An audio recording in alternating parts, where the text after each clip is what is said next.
Go for the ride. And hey is the hitchhiker of fate. He's anxious, yet patient, so he's able to wait.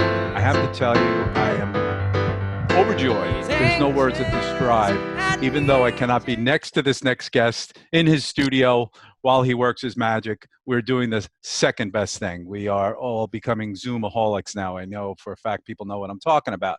My guest today is Cole Fortier of Port Jefferson.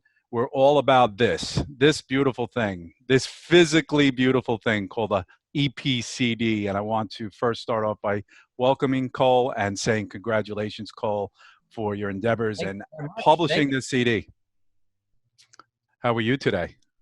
I'm doing good. I'm doing as good as I could be right now. It's a strange time, but it's been really interesting. Never thought I'd be promoting this album in this digital way, but it's exciting, and there's still a lot of buzz on the album, and I'm working on a lot of other projects right now too to kind of pass the time, and that's what's going on. Yeah, I'm doing pretty good. You know, I think we'll remember this time for the release of your EP, and you certainly will. And those that listen to this, believe me, you will. I can always judge great music by only listening to a song twice and then going to bed. I can't get it out of my head. So we're going to get to all that.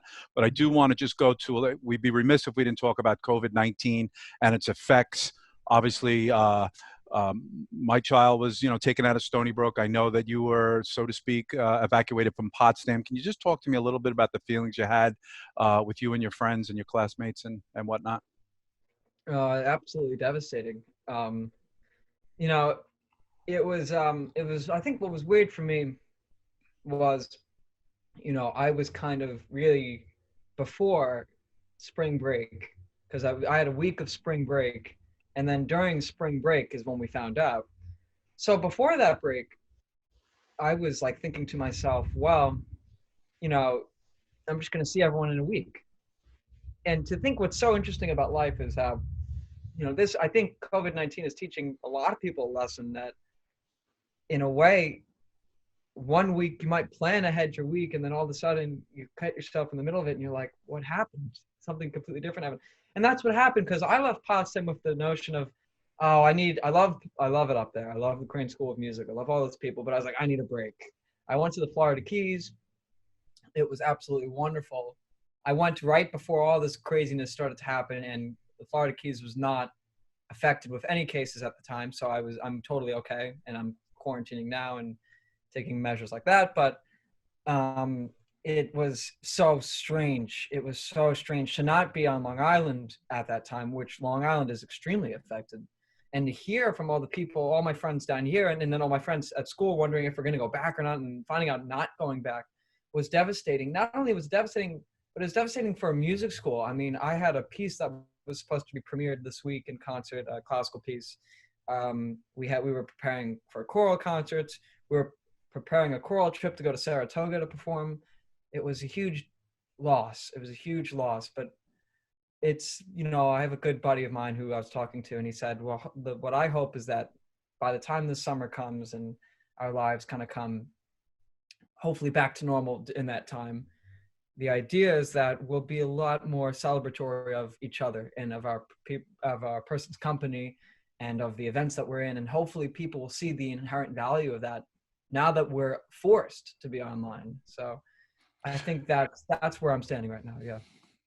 Two interesting things. I think John Lennon said, I hope I have this right. John Lennon said, life is what happens to you when you're busy making plans. And that describes your first week there that you were speaking about. And one of the greatest writers of music ever, of course. And Yeah. the other thing that's really interesting is, we've all said that computers and cell phones have taken us away from people, and people are lost in their screens.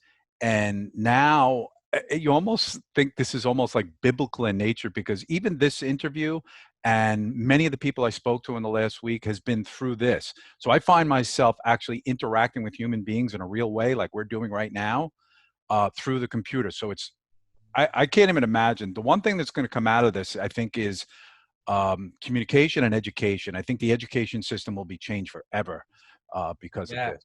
So Yeah, absolutely.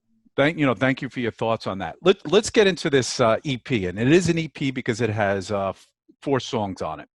Yep.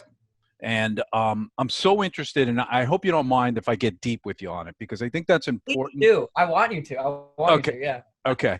I wanna start with possibly just ask you of the four tunes, and we'll talk of each of the four tunes. I mean, you're how old are you?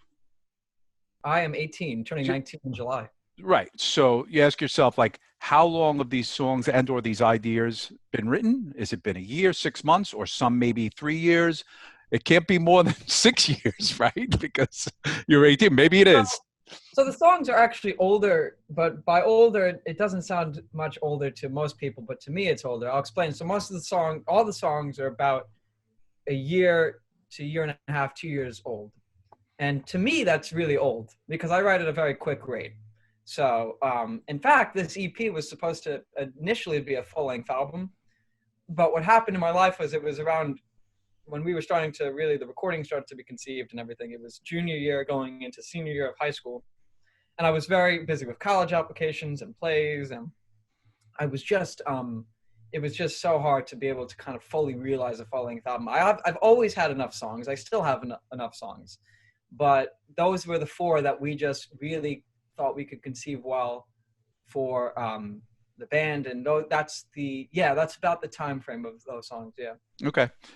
So that's really, really interesting. So I will say this. I want to say this to people that are listening that I can't compliment you enough on this one point that the writing of the songs, the feeling of the songs go beyond. At that time, he was 17, maybe 16.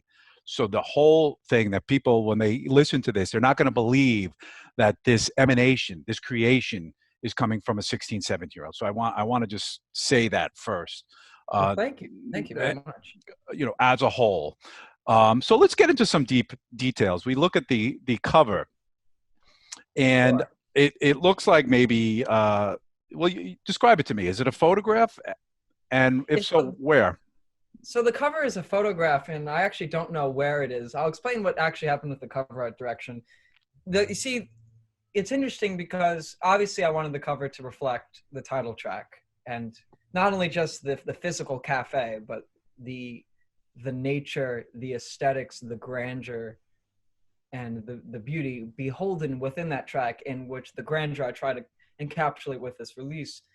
And so I always had this vision writing the song Cafe Nostalgia and wanting that vision to be this grand, beautiful um, cafe at a night in a night situation.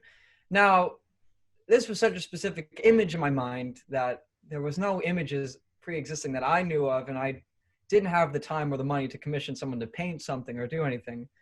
So, because I was so focused out of at a certain point of like just trying to get this out that I wasn't even thinking as much on the artwork. But when we contacted him at the final point of the release, we kind of wanted to do something really quick.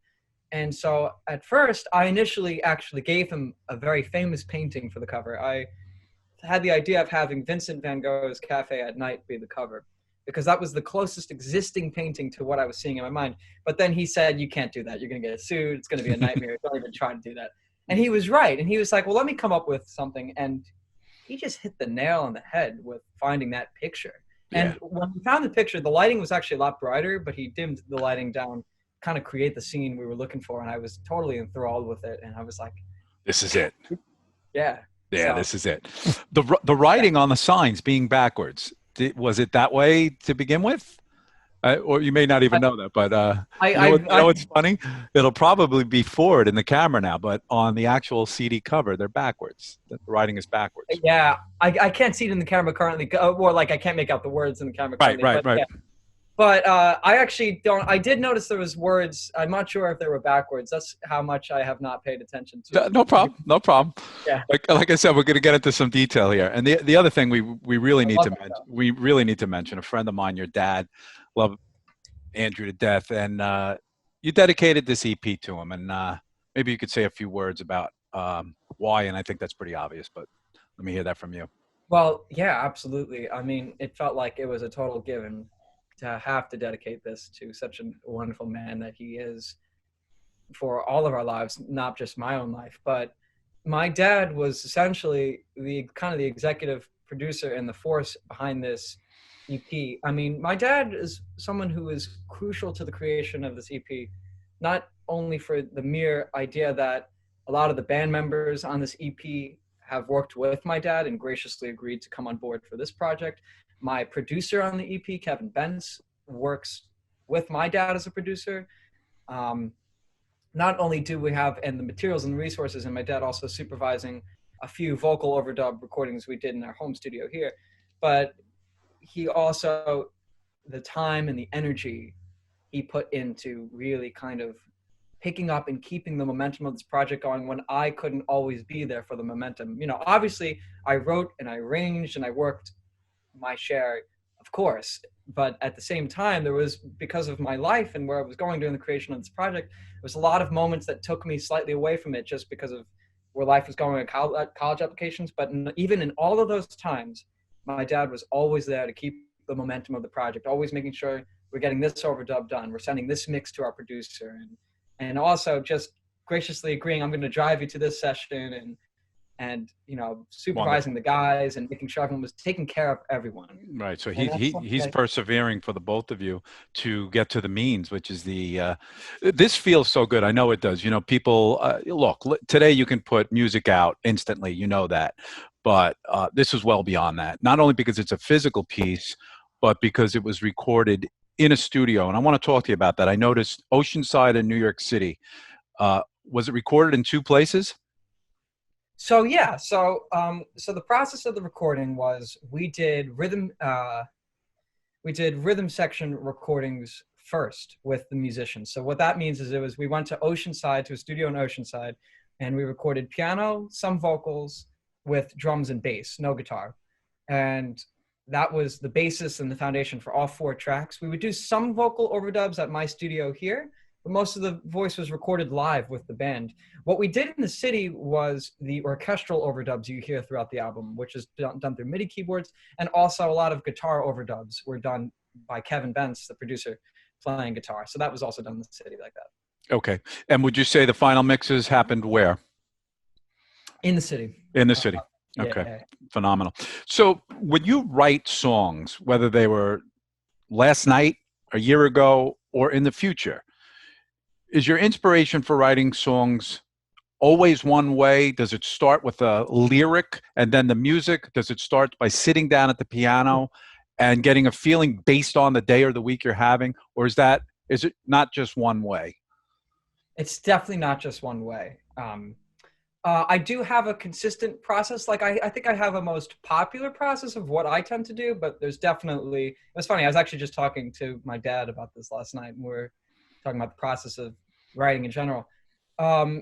What I tend to do is I tend to kind of write music first, and I'll have always lyrical concepts in my head. And sometimes, like two songs in this album, actually three songs in this album, I wrote the title first, and I just loved the concept of the title. And some of the songs, not as much of like right away. I had the title and sat down and wrote the music right away, but you know, sometimes I'd be like, oh wait, this is where I could marry the title with the song. So that those three songs, T-shirt, Night Come Town, The Hitchhiker of Fate, and Cafe Nostalgia, three titles that I always thought were cool atmospheres I wanted to explore.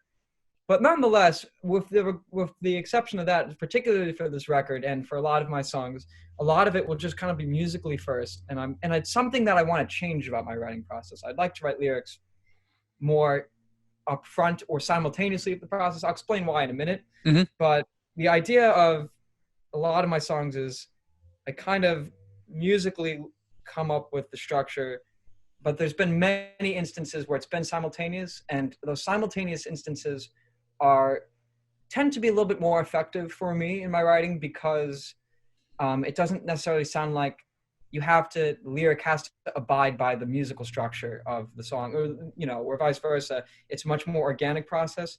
I've been analyzing a lot of my lyric writing lately, and the lyrics I'm writing right now are far different than the Cafe Nostalgia lyrics, and I'm trying to kind of reinvent my style of writing in a way to kind of more cohesively integrate the two mediums.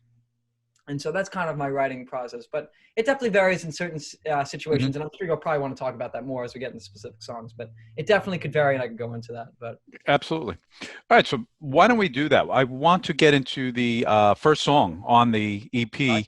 Um, Not necessarily the title track, but I'm going right in the back of the CD because that's the way I've been listening to it. One, two, three, and four. Hitchhiker of Fate. that's the way to do it. Yeah. So Hitchhiker of Fate. I mean, we talk about lyrics there, and you're actually, correct me if I'm wrong, you're taking the concept of love and bringing it into the picture of personifying it. And I don't want to try to decipher what you were doing there, but give me some of the inspiration and background on that song. So it's not as much about, I mean, it's not as much about love as it's literally about the character of the Hitchhiker of Fate. There is obviously a sense of love causing certain feelings within the song. Absolutely, you're totally right with that. It's so funny. I was talking to my girlfriend last night about my lyric writing. That's why it's so much on my mind. I've been getting a lot of like interview questions about lyrics and stuff lately, which is cool and refreshing. I don't usually get that as much for lyrics, but what's interesting is we were talking about Hitchhiker of Fate, and one of the things that one of the things I actually regret lyrically on this album a little bit is the first line is, "Oh, love, he is so clever," which has a double meaning in a way, which what you're looking at is if it's personifying love, as in like love is so clever. And there is that is an appropriate meaning, but the more specific meaning is honestly, oh, love, it's just referring to a person Gotcha. as, Yep. and so because I didn't want to say, oh, babe, he is so clever, it just wouldn't work. Right. But and I regret that. I regret the what's unclear about that, but I don't think it distracts too much from it. And also, as the song goes on, you start to get this feeling of this character forming. And to speak to that character a little bit, I'll say so. The Hitchhiker of Fate. I always thought it was using the hitchhiker as a metaphor was something beautiful, and I've always wanted to do that, but I didn't know what to necessarily use that medium in. You know, what medium I could use that metaphor in. And then eventually, I came up with the Hitchhiker of Fate, and I started to think about what that really meant and how in life and how I thought that beautiful was an image. Because like, yeah, there's, I guess, somewhat a semi-negative context of hitchhiking, but I think it's something beautiful, the idea of the release and the trust. I think there's something so incredible. That's something we don't get nowadays in a lot of aspects of life, but a lot of people in the past will have experiences of like, well, of course you could do this in the past. You hear this all the time. You hear the sense of, oh, well, back then I could do Yep. this, but Yep. can't get away with that anymore, you know? So Lo- I love exploring Going back. Yeah. going back. Yeah, yeah. Not only going back, but just I love exploring the sense of faith and trust. The idea of like, and the idea of the Hitchhiker of Fate is the Hitchhiker of Fate is not me, and that I'm trying to be the Hitchhiker of Fate in this narrator situation. This song is one of the few songs in my one of the very few songs in my catalog that isn't necessarily strictly first person point of view. It's very it's me kind of outside describing the Hitchhiker of Fate and what that beautiful person is and how I aspire to be that. The first time that I really explicitly mention myself is at the very end of the chorus when I say, he says it, and I say, and he says it's no secret to find me as open, broken, fighting flow of time. When I say me in that song, and that's the idea is that caps off and completely changes the section, and then that whole part is to kind of get the listener to click, oh, like Brilliant. like it's like a sense of closure in that idea. The Hitchhiker Fit I actually dedicate to a friend of mine named Nick, because as I started writing it, I started to realize that he is really the Hitchhiker of Fate. So that's for Nick. Yeah. Very, very cool. Every song that on this EP you're playing piano on. Yeah. And I was remiss and I didn't ask you this before. What age did you start playing piano? I started playing I think around 6, 7. I started getting lessons in 3rd grade. Okay, so 6, 7, 8 years old. And would you say, along with going back to the songwriting, that as you're thinking and writing, you're also always sitting at the piano to complete, obviously, right? Pretty much. Pretty Beautiful. much. Okay. And the other thing I want to ask you is your inspirations, Yeah. your musical inspirations. Sure. Yeah. Yeah. So we're going to go there in a second. Then we're going to listen to a little bit of Hitchhiker of Fate. Absolutely. Just name two, one or two inspirations. I mean, it's super, super, super hard because I could go off for 20 hours about that. But for That's why I said name one. Name yeah, one. yeah, yeah, yeah, yeah, yeah.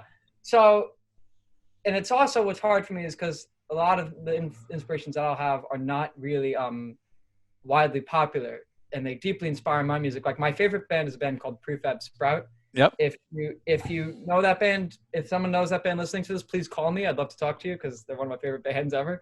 But they definitely are an inspiration to me. But honestly, I guess from a writer's standpoint, I guess the first thing that comes to mind, especially for this EP, is the writing of Burt Bacharach, for sure. I can't believe you said that because I should have went the other way around.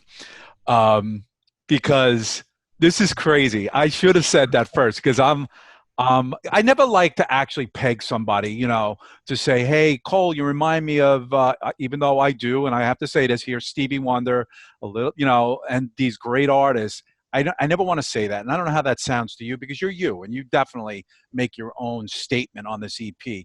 But Yeah. I should have said it first that Burt Bacharach, my favorite writer, is just absolutely stunning as a writer, and I'm so glad you're inspired by him. I'm so glad that you're so glad about that. That makes me very happy. You know what's funny? Just like people tend to, it doesn't bother me too much because even though it is uniquely individual, what makes it uniquely individual is that it is derivative of so many different musical cultures, and that it's not just I'm copying one artist. I mean, like there's nothing totally new under the sun. What's new about it is how we express these stories. Exactly right. Exactly. So There's only 13 notes. My grandfather always used to say there's 13 notes, and it's true. There's only 13 notes. How you express 12. those is the difference. I think there's It's, 13 with the sharps and flats. it's 12. It's 12. There we go. Well, let me count because I might be dumb. Hold on a second. I think you might want to recount that. I mean, 13 if you count the octave, but it's the same note. Okay. It's the same note, though. So okay. I get what you're saying. It's totally okay. It's totally okay. I don't mean to correct. No, it's not even that. It's just that he always said it's how you express those 13 notes, which is endless. And that's what makes music so endless and so mystifying. Wow, I'm so excited that we can agree that Burt Bacharach was a great writer, and I think Dionne Warwick made a lot of his songs famous, and she was just a brilliant singer. So there you go. She's expressing his writing in different ways, beautiful ways. So it's fantastic. Let's take a listen to the song a little bit, okay? Let's do that.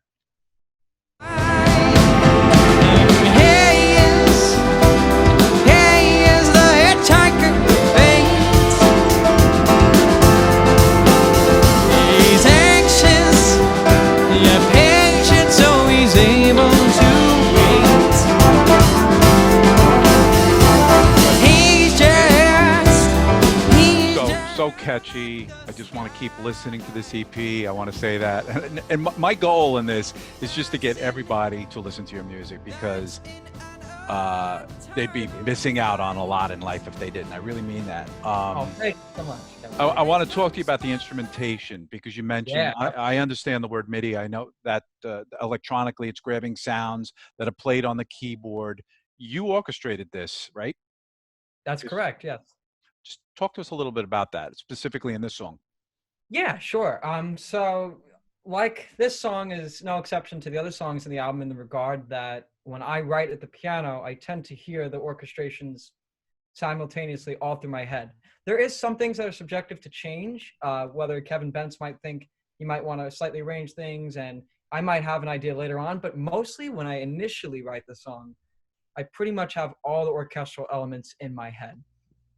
So I know that you mentioned to me briefly, you were talking about the horns a little bit in that song. That was one of the musical ideas I kind of had right off the bat with doo-doo-doo, ba-ba-bum. I had that right off the bat orchestrally. And obviously I don't have the means to an actual orchestra. So you mentioned MIDI as well. So the process of like on this song and the other songs in the album is we worked with Kevin Bentz, who's an amazing producer, and he has great selection in the MIDI library, meaning all these instruments we could have at our disposal on a keyboard and be able to mix them and manipulate them to be able to sound as authentic as possible and as wonderfully incorporated to try to sound as realistic as possible, standing up to the the very live nature of the rhythm section recordings. That's one of the biggest struggles, and he does an amazing job, I think, trying to balance that out. So yeah, Hitchhiker Fate, I mean, specifically, I mean, it definitely showcases my orchestral ambitions. I mean, Mhm. I'm a classical composer, and by no means I'm a classical composer and a songwriter, and by no means this album is a classical album. But at the same time, there is that shared idea of that instrumentation that I so often love to employ, and I love giving that sound. I mean, we were talking a little bit about influences before. I mean, my producer kind of started to lean to the stylistic implications on some of the instrumentation, especially on the song Cafe Nostalgia, which we'll talk about later. As we're he kind of go under this Philadelphia soul, kind of Philly soul kind of mantra of like the Spinners stylistics, this idea of like this soul music, because the album is very soulful, and the idea of using instead of more keyboards to kind of accent that, and more of like later 70s, early 80s soul, which I also love, but more of an older direction with these grand orchestrations, and that also informs the instrumentation on Hitchhiker Fate as well. I get it. So the idea is to create a texture that is wholly you and your style, meaning your team, because you are working with a team, I'm hearing, which is awesome, producer and whatnot. At the same time, giving it, by the way, did you record to tape or digitally? You probably Digitally. probably digitally. But I will tell you, it sounds like 2-inch tape, because back in the day, that's the sound, we're Yeah, all yeah, looking for, right? Deep yeah. and spacious, and that's that's a challenge today. And I think people need to recognize that you've achieved that once you put layers on, if you don't do that right, it could sound not only just muddy, but it can sound crowded. You've got space here. So kudos to your producers, really Thank you. fantastic. Thank you very much. Kudos to him indeed. Yes. Yeah. Absolutely, absolutely. All right, let's go to the next song. We have 4 songs here, and I think it's so cool to just get your perspective on this, looking back now, because you were, Thank you. Thank as you you. said, you're going to school and you're getting this done with the help of your team and your dad. Number 2 song is "Do You Remember Me?" Yeah. I'm going to tell you, and you can go to this part of the song because this is, oh my God. You have this part at 140, and I want you to go to 140 if you can do that. You can. Um, and again, I'm not here to compare you, but this is a monumental comparison of one of the greatest writers, Stevie Wonder, is what this reminds me of, where Stevie I love hits a Wonder. note that you don't expect, but yet it works so wonderfully and it makes so much sense. But not many people could do it. Only Stevie could do it, and that's what you've done here. And then, of course, and I don't know if you have a word for this, but you na na na na na, right? So you're scatting with the music and you're creating this instrument with your voice. Play that at 140. Absolutely.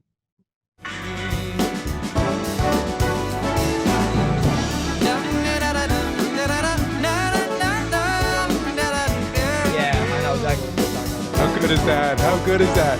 Thank you so much. So, oh my God, it just makes me smile. So, you're, I know that you can improvise this, but was that's noted out, right? You know exactly what you want there. And Yeah, it starts out improvisational, right? And then you make absolutely. it what it is. That's a Yeah. form of orchestration you've done with your voice, and it's wonderful. Thank you very much. Well, it's interesting you said you bring that up. Do you remember me as another exception to a lot of the rest of my catalog for another reason pertaining to the words? I usually have a thing against na-na-nas and choruses and Hmm. stuff, just because like how are you advancing the story? But I already kind of advanced the story enough, and I wanted the focus of the song to be kind of more poignant and less of a scope of like we have to move so tremendously lyrically at such a quick rate.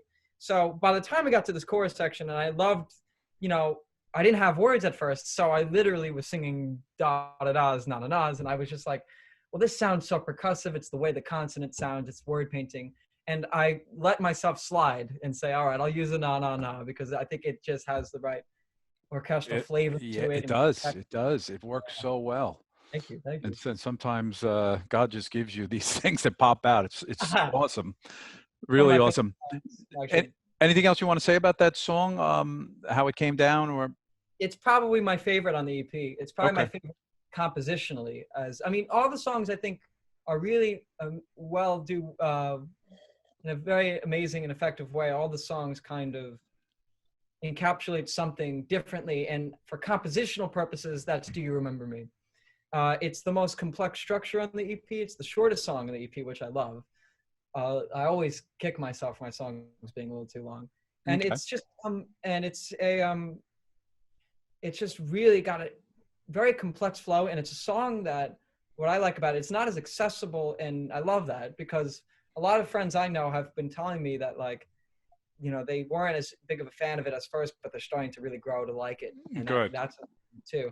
It's just from a lyrical standpoint, it's a unique song in the regard that I it was an inspiration. It's something I want to play with more in my writing of point of view. So a lot of people who skim the lyrics might get confused of what it's about, but what really it is it's inspired. The lyrics are actually inspired by another song by an amazing artist, more obscure, named Dean Friedman, incredible singer-songwriter. He wrote a song called "Hey Larry," and the concept of the song is the narrators keep saying, "Hey Larry, can I borrow your car? I've got a date tonight with a movie star." He's talking, "Hey Larry, I'm in love with this girl," and I thought that was so refreshing and cool because there's so many love songs that it's like the lover is talking directly to who they love, and I love the concept of talking about someone, but they're not necessarily in the room when it's happening. They're not necessarily in the zone. So hello friend, I'm the guy who's always hopelessly in love. Do you remember me? Like, this is who I am. And then there's another turnaround, like in Hitchhiker Fate, when it goes, and you're the guy who always tells me to stand up for myself, so I remember me. So that's another turnaround, kind of like in Very Hitchhiker Fate. cool. So that's something I'm proud of lyrically too. But yeah, it's just all around a fun song. Very hard to arrange Mm. instrumentation, very um, very dense. And even though I knew a lot of it in my head, it was really hard to execute, and balance it all out because it was such a thick texture. But eventually we did the best we could for that. Yeah. Yeah, it's beautiful, really Thank beautiful. All right, let's move on to song number 3. And the first thing I want to mention about this song, correct me if I'm wrong, is our mutual friend, uh, David Rotundo, playing trumpet on this. David Is this the Bertuno. song? This is the Yes? song. David Bertuno's on trumpet. Yeah. That is fantastic. Of Yeah. course, we did a little something, and thank you for making me part of the yearly Christmas.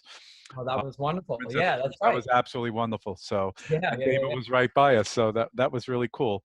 Um, again, this is called T-shirt and Ice Cream Town.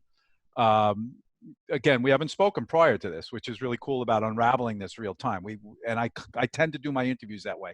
I don't want to speak to you ahead of time because let it unravel naturally. T-shirt and Ice Cream Town, I think a Port Village, right? Possibly, or some type of town that people visit. Um, but I want to tell you that I have, and I've given you this compliment before, again, an amazingly mature sound beyond your years. I think of Earth, Wind, and Fire here, that type of writing. So I'm just putting that out there. So tell me about this song, inspiration, title, and everything. Yeah, absolutely. So the title I kind of came up with as a joke to myself. I kind of knew the song was going to be semi-satirical. I don't think the song is necessarily the greatest satire in it. I'd be hard pressed to try to claim such a big thing for myself and for this song. But nonetheless, the song "T-shirt and Ice Cream Town" is definitely a more of a. I don't necessarily write comedically, but it's more of like a fun, lighthearted look. And I came up with the title just out of nowhere, kind of because I was thinking about. It's not about a specific town. It could be about Port Jeff. It could not be about Port Jeff. It could be about Mm, any town. There's mm, no specific town I have in mind. But what I do have in mind is the kind of place that is the kind of place that I've vacationed to a lot. I've been fortunate to go on a lot of trips to towns that I love, but like I just think I just noticed the same things about them. It's like they're so infected by tourists, and things are expensive, and everything is you get a clothing store, and then you get an ice cream store. And I just think that's hilarious.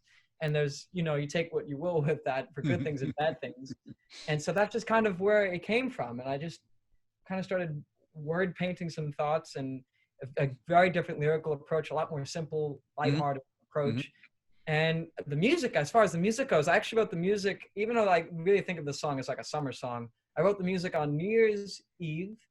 It was I was at my family friend's house upstate New York, freezing cold out, and we brought a keyboard up for fun, and I just played the chord of the opening, and I was like, this is kind of cool. And I started developing that, and I was like, and I was like, once I started developing it more, I was like, I know that this is something that maybe people will get tired of hearing ba-da with all the silence in between. But I was like, what if I play with that? Because I like the concept of a song where it starts where people will be like, what's going on here? This is kind of interesting. This doesn't feel so right. And then all of a sudden, towards the end of the song, people are going, ba-da, like, I get it now. I get what he's like. Maybe like they don't say, oh, I get it because I love it, or more just like, I get it because now it's like starting to make sense, and the flavor is like, even though it's so weird, it subconsciously gets you to kind of understand the language of it more. And that a lot of those key decisions to kind of get there were with the help of a wonderful band playing with me. I mean, I've never played this song. This is the one song in the EP that I haven't played live yet. I want to. Wow. Yeah, because I've just never had a band to play it with, and I also want to have trumpets and stuff. And there's a lot of fun things going on here. So I just never played it live yet, but I really want to. This song is one of those songs that I feel like it'd be so awkward if I just played it on the piano alone. It's like the only song on the EP that I feel like I couldn't get away with playing alone on the piano. You could, but I get that. You'd want that band support. I'm going to go back to now just to the recording process on this one very important question. Yeah. When we talk about recording today, we both know that you can do a track, and put together a song. How much of what you did on this EP was live? In other words, when I say live, I mean bass player, drummer, you, and singing. A lot. I mean, I don't know if it's 50-50. That rationale probably changes in certain songs more than others, but it's pretty half and half live and not, because, we have live drums on the whole EP, live bass on the whole EP. Awesome. Guitar overdubs, but being played live, not on a MIDI keyboard. Vocals, of course, live. The vocals for every song, it's interesting you bring it up on this song, actually, because the vocals on every single song are done live while I'm playing piano with the bass and drums. But with this song, I recorded them separately because I just felt like the vocal was more demanding, and I wanted to be more kind of in the zone with this vocal. It just wasn't working as much for like trying to cue musicians in the process, and I really wanted to get it right on this song and very distinct. So this one was actually vocally recorded separately, but again, live here in the studio at my house here was the vocal. So, and then it's really there's a lot of orchestral MIDI overdubs that are not live. The one orchestral instrument that is live on the whole EP is the trumpet. Okay. Yep. Live. So very cool. Let's why don't you go to the point of the song, your favorite part, or where David's playing.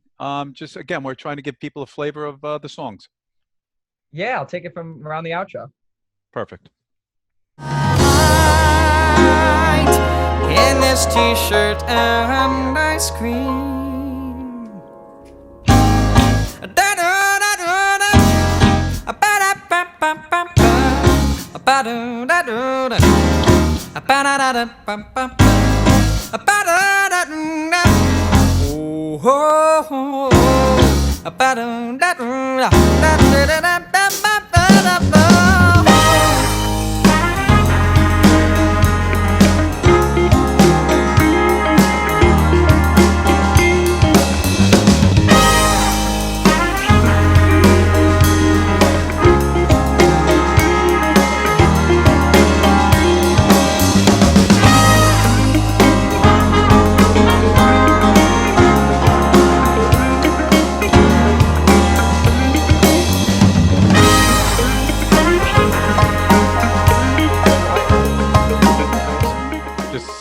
I feel great when I listen to this. I love it. Thank you so much. That means so much to me. Yeah, it just that's what you want music to do. It's just great. Wow. It's definitely it's funny how we listen to music today, right? Because I got the CD. We should mention this. I got the CD from your dad, and I kept every CD I ever had. It's a little tempting to, as we collect things in life, to either store them in the attic or, quite honestly, get rid of them, because we know we have this music at our fingertips. And the first thing I did was I sucked your CD into Amazon, my Amazon Music library. I'm sorry, I put it on SoundCloud. I put it on SoundCloud, which people, if you're a creator, SoundCloud is awesome. I love SoundCloud. When I make podcasts, I put it on SoundCloud. But there's a reason for that, because when I want to listen to your music, I want to listen to your music, and I take out my phone and I listen to your music. But this is really important to me, to have this physicality, because not only the work and effort and sweat and tears you put into this, but one day when the cloud is erased, and through some kind of electronic virus, I want to be able to grab this. And that might sound conspiratorial, but there's some truth to that I always have this. Yeah. So a shout out to the physical product on that. All right, let's do this. Let's go to the fourth song, the title track, Cafe Nostalgia. Which, when I think of the word nostalgia, right, the next word that comes out of my mouth is whimsical. Right, I felt this song had a whimsical taste to it. It's nostalgic and whimsical, which again felt free. I felt free listening to it. Wonderful. Yeah. Let's work backwards here. Let's play your favorite part of this, and we'll talk about it. I love how you know it's my favorite part. Yeah. It is totally my favorite part. Let me cue it up for you.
So a lot going on there. Yeah, it's because it's a build up. Tell me about it. Tell me why that's your favorite part. It's just so simply magical. I mean, so the outro is something that like I really heard so intensely in my head. And what I heard in my head was almost closely perfectly realized in the studio product. But what makes it more magical is just the beautiful effort of the musicians, in particular the drummer on that song, Chris Marshak. Well, I mean, is Chris Marshak Matt's brother? Yeah. Related? Oh my God, I know Matt very well. Wow, that's incredible. Yeah. And he is such an artist. Oh my God, I don't know Chris, but I know Matt. This is wonderful. Great drummer. Wow. You can hear it, and Chris is playing on this is fantastic. And what's amazing about this outro is just kind of how we tried a couple things, like, and drum fills and like a lot of things working, a lot of things weren't, because I knew I wanted the texture to keep building, the piano keeps rumbling, and I knew, and even then when it was just me and him in his studio working it out, that there was going to be these orchestral overdubs that were going to really accent that rumbling. And he played one fill that was, and I was just like, that's so cool. And I was like, you got to do that every single time. You have to do that every single time. It's just one of those little details. It's the smallest detail. I don't know if anyone else is noticing it besides me, but that's my favorite detail, that one drum fill. Yeah. The whole outro in general, don't get me wrong, the whole outro in general is my favorite part of the song. Cafe Nostalgia is I think it's the mystique of the outro compared to the very light, bubbly, more accessible nature of the prior part of the song in Cafe Nostalgia. I think it's the contrast with that and the mystique of the outro that really kind of makes it a really unique atmosphere. And that's what I love. I just love the outro for its energy. It's just really unique. I agree. It's beautiful, man. And I'm so glad I got that part from your perspective. I can't believe Chris, I know Matt well. He's an amazing musician. You might know, has been putting out some amazing videos that match his songs as of late. Let's talk about that. Do you ever get the idea to match your dream in your songs, if you will, with video eventually? Um, yeah, I think about it sometimes. It's not as much of a requirement to me. I would like to. I would really have to have a distinct vision for if it was going to be a music video. That being said, yeah, I think I'm just more intuitive to thinking about live events Excellent. rather than. But I would be open. Yeah, I'd be open. So I should mention we're planning another concert in the park at Port Village, and your dad will be responsible for making that stage even better. And God willing, this all passes, and we do a date, and we'll put you up there, and this will be just amazing to watch live. I would love If to. you'll do it, I hope you will. I'd Uh, love to. so great. Hell So now to the hard questions at the yeah. end here, and I've enjoyed everything we've talked about. And as a musician, right, you can even see people talking about this on social media, right? So they talk about the, you know, musicians are unique because they're artists, and artistry can be miraculously rewarding. And I don't mean financially, just miraculously rewarding. You've created this, that's rewarding, and were able to put what's in here to this, and that in itself is rewarding. And you're going to school for music, correct? That's correct. Yes. So can you feel where you want to be with music as a career? Absolutely. So right now Excellent. I'm currently majoring in music education because what I guess we don't talk about as much, or at least in my life. I mean, people used to see me perform around the village, but I'm also heavily interested in the art of teaching as well, and I would hope to teach choral practices and choir in my future in a public school. I love I love the idea. I've had amazing music teachers who have inspired me, and I think it's an amazing way for me to be able to communicate, always doing music with children, and I feel such reward from the human experience of that. But at the same time, I will always be performing and writing and doing this no matter what. Hmm. Now, teaching, I really intend to do both. I really want to teach, but I'll also, I'm still going to be performing and writing, and I'm also, as well as being a music education major, I'm a double major. I'm music education and music composition. So I'm also learning to refine my composition skills, especially in the classical field, because I'm also a classical composer as well, and I'm very passionate about that field.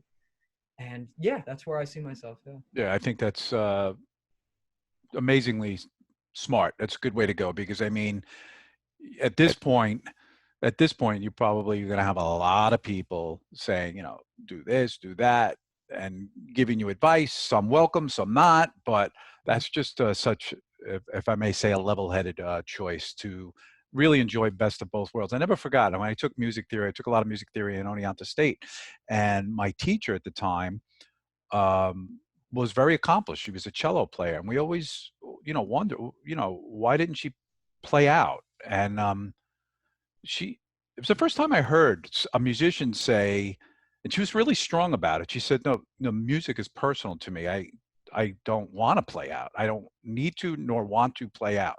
A lot of people Uh, like that world. Yeah. it's interesting. I had never heard that, but I never forgot it either. And maybe it's an extrovert introvert thing, but I now respect it a lot more than when I was like 18 when I heard that.